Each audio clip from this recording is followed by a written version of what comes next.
Hello everyone, अस्सलाम वालेकुम। कैसे हो? उम्मीद है कि आप सब लोग बिल्कुल ठीक ठाक होंगे। मैं भी बिल्कुल ठीक हूँ। Welcome to my channel. आज इस वीडियो में मैं आप लोगों से अपनी मॉर्निंग क्लीनिंग रूटीन और साथ ही कुछ रेसिपी शेयर करने वाली हूँ। तो अगर वीडियो अच्छी लगे तो प्लीज़ लाइक और शेयर कीजिएगा, और अगर नए हो चैनल पे तो प्लीज़ मेरे चैनल को सब्सक्राइब करें।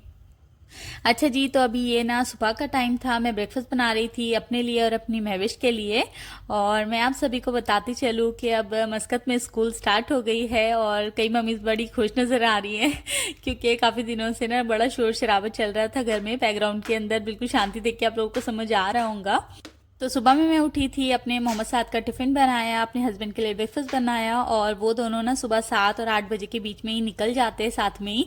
तो उसके बाद में फिर मैं सो गई थी क्योंकि अभी 2 महीने से वेकेशन चल रहे थे, तो दोनों ने इतना परेशान किया है। मैं सुबह में उठ जाती तो घड़ी के टिक टिक कांटे की तरह मैं शाम तक चलते रहती थी और मुझे बिल्कुल भी टाइम नहीं मिलता था।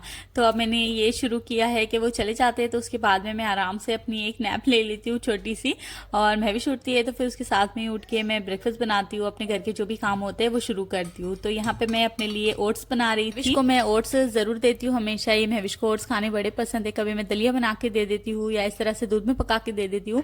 पर अब मैंने ये सोचा है कि मैं महविश के साथ में खुद भी अपने लिए ओट्स बनाया करूंगी, क्योंकि मैं अब सोच रही हूँ कि मैं अपना वेट लॉस करूँ थोड़ा। क्योंकि छोटे बच्चों की जो मम्मी होती है ना, वो थोड़ी गोलू मोलू अच्छी लगती है, पर जैसे जैसे बच्चे बड़े होते हैं ना तो हमें फिक्र होने लग जाती है कि अभी हमें वेट थोड़ा कम करना है। तो मैं भी अपना वेट कम करना चाहती हूँ। तो इसका सबसे पहली ट्रिक तो यही है वेट लॉस करने की। आप हेल्दी डाइट ले, हेल्दी फूड खाए। तो यहाँ पे मैंने ओट्स बनाया है मेरी महविश के लिए और मेरे लिए। तो मैंने दूध में ओट्स पकाए थे थोड़े, इसके अंदर मैंने सिर्फ गुड़ डाला था, शुगर मैंने कुछ भी इसमें ऐड नहीं की। साथ ही इसमें मैंने फ्रूट्स लिए हैं, मैंने बनाना डाला था, एप्पल डाला था, थोड़े ड्राई फ्रूट्स डाले, और थोड़े टेस्ट के लिए मैंने सिनेमन पाउडर डाला था। ये डालने से बहुत अच्छा सा टेस्ट आता है। और उसके बाद में मैंने थोड़ी सी हनी ऐड कर ली। तो बस यही सिंपल सा और हेल्दी सा आज हमारा नाश्ता था।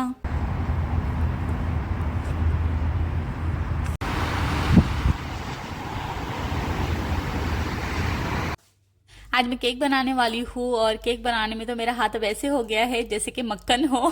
तो परफेक्ट केक बनाना मैंने सीख लिया है। पर अब मैं सोच रही हूँ कि इसके साथ साथ मैं इसको केक को डेकोरेट करना भी सीखूं, जैसे हम बर्थडे वगैरह पे डेकोरेट वाला केक लेते हैं उस तरह से। तो बस आज मैं केक को डेकोरेट करने वाली थी, पर इस केक को बनाते हुए आज तो मेरी मोए मोए ही हो गई। वो आगे मैं चल के आपको बताती हूँ वीडियो में कि मेरे साथ क्या हुआ था।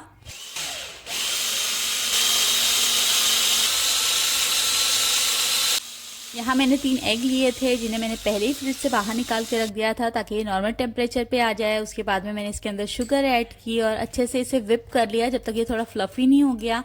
उसके बाद में मैंने इसके अंदर ऑयल ऐड किया, थोड़ा सा बेकिंग पाउडर ऐड किया, और साथ ही साथ अब मैं इसके अंदर मैदा ऐड करती जाऊंगी। अच्छा, मैंने 2 कप मैदा लिया था, पर 1 ही कप इसके अंदर मैदा डलेगा, और वो डालने के बाद इसे अच्छे से मिक्स कर देंगे। ये बिल्कुल बैटर फॉर्म में आ जाएगा। इसके बाद में हम इसे बेकिंग ट्रे में डाल देंगे। केक का बैटर बनाने से पहले ही हम मोल्ड को पहले ही रेडी करके रखेंगे। मक्खन और बटर पेपर इसके ऊपर लगा के रख देना है ताकि आप बैटर बना के तुरंत ही इसमें डाल पाए। यहाँ पे हमारे केक का जो बैटर है वो रेडी हो गया है। लास्ट में मैंने इसके अंदर हाफ कप जितना वार्म मिल्क डाला था, अच्छे से मिक्स किया इसको, और अब मैं इसको बेकिंग ट्रे में डाल दूंगी। और अपने ध्यान रखना है कि आपने पहले ही ओवन को प्री हीट जरूर करना है। तो मैंने 10 मिनट पहले ही ऑन कर दिया था दोनों बर्नर, और अब मैं इसे 10 मिनट के लिए छोड़ दूंगी तो ये तुरंत ही रेडी हो जाएगा।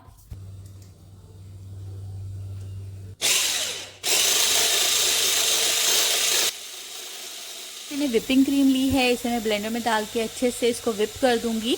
जब ये थिक हो जाएंगी तो मैं इसे फ्रिज में रख दूंगी।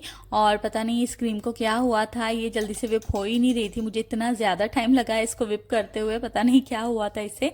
तो उसे मैंने फ्रिज में रख दिया थोड़ी देर के लिए ठंडा होने। और यहाँ पे मैं कैरेमल सिरप बना रही हूँ। कैरेमल सिरप की मैं डिज़ाइन करने वाली हूँ केक के ऊपर, जैसे पतली सी लेयर लगाऊंगी केक के ऊपर।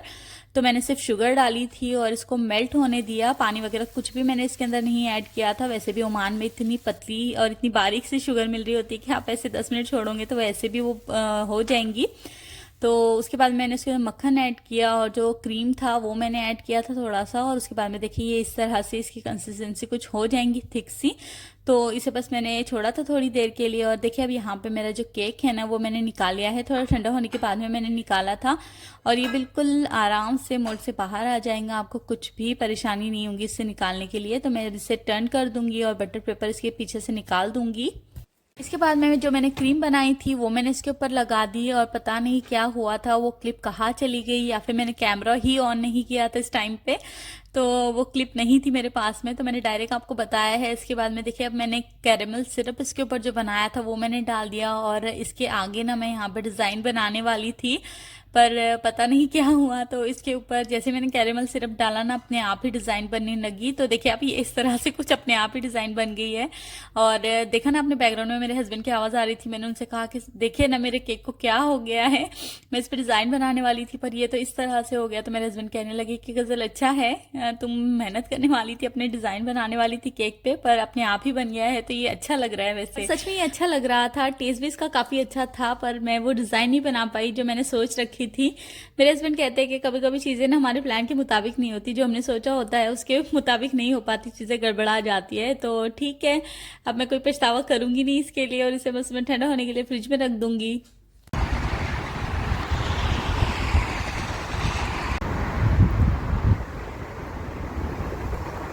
अभी बस मेरे हस्बैंड निकल गए थे ऑफिस के लिए दोबारा से, और इनका ऐसा है कि कभी ना कभी कोई चीज़ अगर भूल जाए ना ऑफिस से तो उन्हें लेने के लिए दोबारा आना पड़ता है, या फिर कोई चीज़ ऐसी होती है जो उन्हें रोज़ाना नहीं लगती ऑफिस में तो वो घर पे ही रखते हैं और ज़रूरत पड़ती है तो फिर आ जाते हैं लेने के लिए। तो उनके जाने के बाद में बस अब यहाँ पे मैं अपने घर की कुछ क्लीनिंग करने लगी हूँ। घर की जो रेगुलर क्लीनिंग होती है, डेली बेसिस पे हम जो क्लीनिंग करते हैं वही बस अब मैं करूँगी। और मुझे लगता है कि सब लेडीज़ की रूटीन सेम ही होती है, सुबह उठने के बाद में नाश्ता बनाते हैं, टिफ़िन बनाते हैं, बच्चों को देखते हैं, साथ ही घर की कुछ क्लीनिंग वगैरह करते हैं। तो मेरी भी बस यही रूटीन होती है, साथ में बच्चों को भी देखना होता है। और कामों को मैंने डिवाइड करके रखा है, बार बार एक ही काम को मैं रोज़ाना नहीं करती। अगर मैंने एक दिन किया है तो मैं एक दिन स्किप करके दूसरे दिन फिर वो काम करती हूँ। इस तरह से मेरे लिए भी इजी रहता है, बच्चों को संभालना भी मेरे लिए क्योंकि फिर मेरे छोटे बच्चे हैं, अगर मैं पूरा दिन ही बिजी रहूंगी तो फिर मेरे बच्चे तंग हो जाते हैं। तो बस आज मेरा था कि मैं बेडशीट लगाऊंगी वॉश करने के लिए। और ये वाला जो एरिया है ना, ये मेरे किचन के पीछे जो आप विंडो देखते हो ना जहाँ पे मैं बर्तन धोती हूँ, मेरे बेसिन के पीछे वाला एरिया है। यहाँ पे मैंने वॉशिंग मशीन रखी हुई है और साथ ही यहाँ पे मेरा सिलेंडर भी रखा हुआ है जिसकी पाइप लगी हुई है यहाँ से। तो बस अभी मैंने कपड़े जो थे वो मैंने वॉशिंग मशीन में लगा दिए हैं और तकरीबन आधे से 1 घंटा से लग जाता है मशीन को कपड़े धोने के लिए। जब तक के लिए फिर मैं दूसरे काम कर लेती हूँ।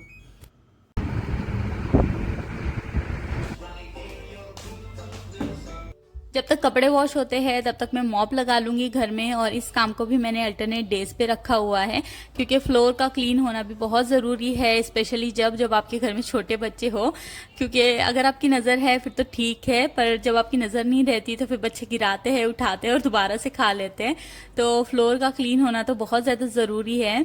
फ्लोर क्लीनिंग के लिए मैं डेटॉल ज़रूर से ऐड करती हूँ, जैसे कि हमेशा ही मेरे घर में डेटॉल रहता ही है क्योंकि मुझे महविश के कपड़े भी उसके अंदर वॉश करने होते हैं। अच्छा जी, ये मेरा 2 BHK का फ्लैट है जिसके अंदर मुझे लॉन्ड्री एरिया दिया हुआ है, साथ ही मुझे बेडरूम के साथ में एक चेंजिंग एरिया भी मिला है। और सभी चीज़ों को हटा के वहाँ से मॉप लगाने में, दोबारा से चीज़ें जगह पे रखने में और पूरा घर का मॉप लगाने में मुझे आराम से 1 से 1.5 घंटा तो लग ही जाता है। तब तक मैं महविश को कुछ ना कुछ खाने के लिए दे देती हूँ और उसे बिठा देती हूँ ताकि वो आराम से मुझे अपना काम करने दे।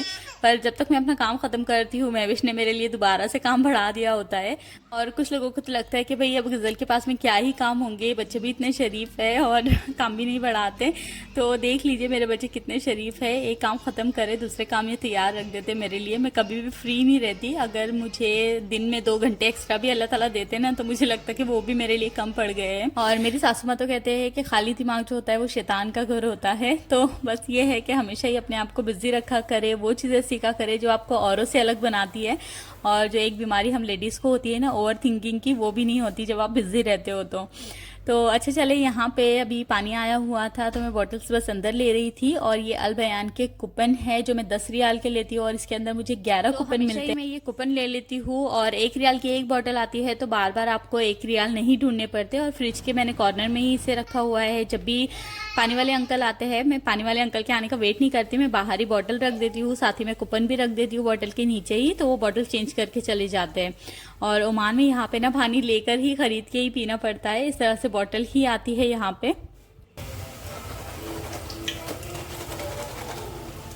सादा भी स्कूल से आ गया है तो बस अभी मैं लंच बनाने लगी हूँ। आज मुझे लंच नहीं बनाना था, सिर्फ लेफ्ट और जो मेरा रखा हुआ था पूड़ी और भाजी, तो मैंने बस पूरी कट करके बना दी है, इन्हें मैं फ्राई कर दूंगी। और मैं तो आज लंच नहीं करूंगी क्योंकि पहले ही मैं इतना हैवी ब्रेकफास्ट कर चुकी हूँ। तो बस मैंने अपने लिए स्मूदी बनाई थी, मैंगो स्मूदी। और हमेशा ही मैंने कुछ ना कुछ फ्रूट्स फ्रीज करके रखे होते हैं कि कभी अगर आपका मन ना हो या कभी स्मूदी या फिर मिल्कशेक वगैरह पीने का मन हो तो बस निकाल के तुरंत ही बना ले। तो मैं इसमें दूध ऐड करती हूँ, शुगर ऐड करती हूँ थोड़ी सी, और बस मिल्कशेक बन जाता है। तो बस ये आज सिंपल सा मेरे बच्चों का लंच था, और बस अब मैं जाके बच्चों को लंच करवाऊंगी, अपनी स्मूदी इंजॉय करूंगी।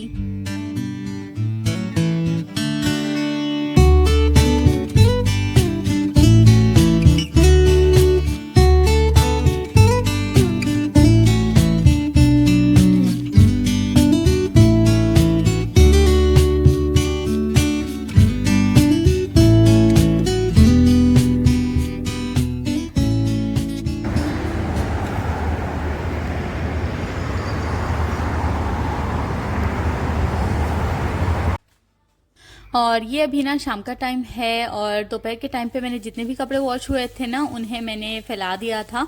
और साथ ही मेरी महविश की नैप का भी टाइम होता है, दोपहर में मैं उसे ज़रूर सुलाती हूँ चाहे मैं कितनी भी बिजी रहूँ, क्योंकि अगर उसकी नैप मिस हो जाए ना तो फिर शाम के टाइम पे बहुत चिड़चिड़ी सी हो जाती है। तो उसे मैंने सुला दिया था, और अभी बस मैं डिनर की प्रिपरेशन करने लगी हूँ। यहाँ पे मैं चिकन वॉश करके रख रही थी। आज मैं डिनर में तंदूरी चिकन बनाऊंगी, साथ ही मैं एग फ्राइड राइस बनाने वाली हूँ। तो बहुत ही सिंपल सी रेसिपी है, क्विक सी रेसिपी है, वो मैं आप लोगों के साथ में भी शेयर करने लगी हूँ। मैं फ्राइड चिकन करती हूँ या ग्रिल बनाती हूँ तो मैं चिकन को थोड़ी देर के लिए विनेगर के पानी में डिप करके जरूर रखती हूँ। इससे जितना भी हड्डी में रुका हुआ ब्लड होता है वो निकल जाता है और चिकन बहुत अच्छे से क्लीन हो जाता है। तो मैंने यहाँ 15 मिनट के लिए इसे विनेगर के पानी में छोड़ के रखा था, और देखा ना आपने जितना भी ब्लड था वो सब निकल गया था, और कितना साफ पानी मैंने रखा था। ये सारा पानी पिंक हो गया था तो वो मैंने निकाल दिया, और दोबारा से धुल के अब इसे हम मैरिनेट कर देंगे। कि मैरिनेशन के लिए हमें बहुत ही सिंपल सी चीजों की जरूरत पड़ेगी जो कि हमारे घर में अवेलेबल होती ही है, हर चीजें हमारे किचन में मौजूद ही होती है। तो इसके लिए मैंने लिया पेस्ट, नमक, लाल मिर्च पाउडर, तंदूरी चिकन मसाला, दही, और अगर आप चाहो तो इसके अंदर आप जिंजर गार्लिक का पाउडर भी डाल सकते हो, बट मैंने पेस्ट ऐड किया था। और इन सभी चीज़ों को हम अच्छे से मिक्स करके इसे हम चिकन में ऐड कर देंगे, और चिकन के ऊपर अब अच्छे से हम कोटिंग कर देंगे। अगर आप चाहो तो चिकन को कट लगा लेना। मैंने पहले चिकन को कट नहीं लगाए हुए थे, मैंने बाद में चिकन को कट लगाए थे। मैं एक्चुअली मैं पहले भूल गई थी। और जब भी मैं कोई भी स्पाइसी चीज़ मिक्स कर रही हूँ या कोई भी चीज़ में मैरिनेशन कर रही हूँ तो मैं ग्लव्स का ही यूज़ कर रही हूँ, क्योंकि मेरी छोटी सी महविश ना आए दिन कुछ ना कुछ चेहरा ख़राब कर लेती है या फिर हाथ उसके ख़राब हुए होते हैं, तो फिर मुझे ही वॉश करवाने पड़ते हैं। और जब भी फिर मैं उसका चेहरा वॉश करवाती हूँ ना तो फिर उसको मिर्ची लग जाती है, क्योंकि इतनी स्पाइसी मिर्ची होती है। तो मेरे हस्बैंड ग्लव्स लेके आए थे और कहा था कि अभी तुमने कोई भी चीज़ करनी है ना तो साथ ही ग्लव्स के ही करनी है। फिर मेरे जितने भी काम होते हैं तो फिर मैं वो ग्लव्स के साथ ही करती हूँ। चलिए महविश के बहाने ही सही, पर अब मैं थोड़ी सी प्रोफेशनल हो गई हूँ।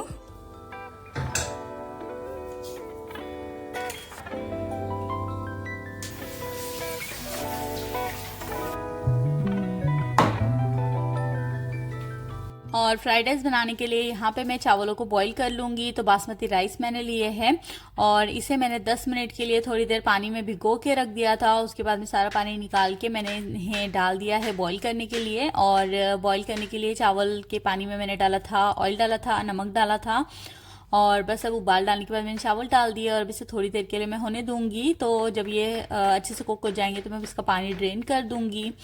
और जब तक ये चावल बॉईल होते हैं तब तक मैं कुछ वेजिटेबल कट कर लूँगी। तो मैंने लहसुन लिए थे, हरी मिर्च ली थी, साथ ही मैंने शिमला मिर्च ली थी, और यहाँ पे मैं धनिया साफ कर रही हूँ। धनिया ना कभी कभी खराब होने लगता है। तो बस वेजिटेबल कट करने के बाद में चावल मेरे बॉईल हो गए थे, इसका मैं सारा पानी निकाल दूंगी। और पहले मैं ये करती थी कि मैं धनिया को पहले धो लेती थी और उसके बाद में मैं कट किया करती थी, पर अब मैंने चेंज किया है क्योंकि इसमें काफ़ी ज़्यादा मिट्टी लगी हुई आती है और फिर जब आप धोते हो तो इतने अच्छे से वॉश नहीं होता। तो मम्मी मेरी हमेशा कहती है कि पहले धनिया कट कर लिया करो फिर बाद में धोया करो। तो फिर मैं वैसे ही करती हूँ, कट करके उसे थोड़ी देर के लिए छोड़ देती हूँ तो सारी मिट्टी नीचे चली जाती है। उसके बाद में फिर मैं ऊपर ऊपर से धनिया निकाल लेती हूँ।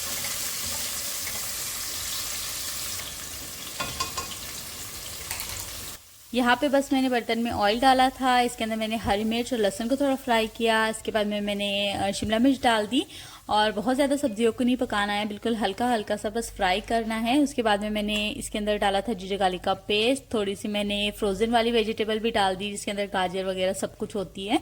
और जब वो थोड़े से फ्राई हो गए उसके बाद में मैंने एक अंडा इसके अंदर तोड़ के डाल दिया था और बिल्कुल साइड में मैं करके इसे पकाऊंगी। इसके ऊपर मैंने थोड़ा सा नमक भी डाला था एक के ऊपर ताकि फीका फीका ना लगे। और सभी वेजिटेबल को फिर मैंने अच्छे से मिक्स कर दिया और उसके बाद में मैंने जो चावल बॉईल किए हुए थे वो मैंने इसके अंदर डाल दिए। मुझे लग रहा था कि चावल थोड़े ज़्यादा हो गए हैं, ज़्यादा मैंने बना लिया तो मैंने हाफ़ ही डाले थे जितनी हमें ज़रूरत थी। और उसके बाद में अच्छे से मिक्स करना है, बहुत ज़्यादा भारी हाथों से मिक्स नहीं करना, चावल टूटने नहीं चाहिए। इसके बाद में हम इसके अंदर डाल देंगे, इसके बाद मैंने इसमें विनेगर डाला, सोया सॉस डाला, रेड चिली सॉस डाला और अच्छे से इसको मिक्स करके अब मैं स्लो आंच पे पीछे गैस पे रख दूंगी पकने के लिए।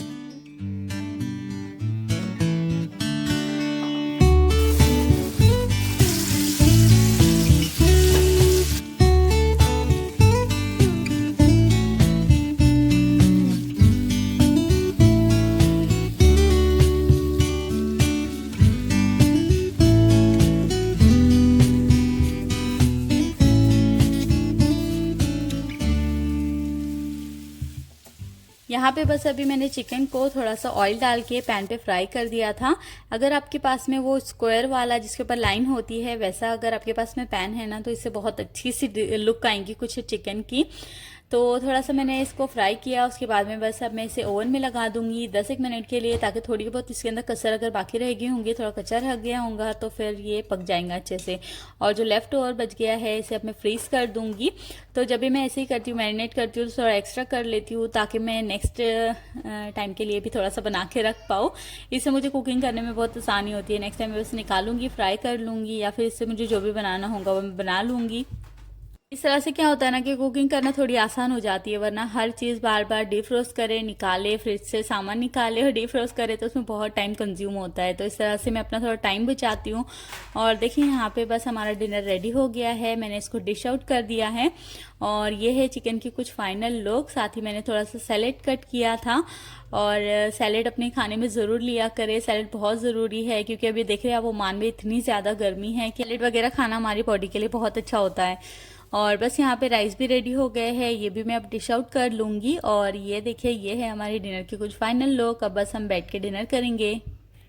और ये वाली वीडियो ना मेरी काफ़ी लेट हो गई, इसको एडिट करते हुए, वॉइस ओवर करते हुए मैंने काफ़ी ज़्यादा टाइम लगा दिया क्योंकि अब कुछ दिनों बाद ना मोहम्मद साद के एग्ज़ाम रहेंगे तो मैं अभी उसकी एग्ज़ाम की पढ़ाई करवा रही हूँ उसे और उसकी पढ़ाई पे थोड़ा ज़्यादा ध्यान दे रही हूँ क्योंकि वैसे तो वो ट्यूशन जाता है पर उसकी टीचर सब कुछ देखती है उसका, पर मम्मी को भी लेके बैठना ही पड़ता है क्योंकि मम्मी का डर कुछ और ही होता है ना।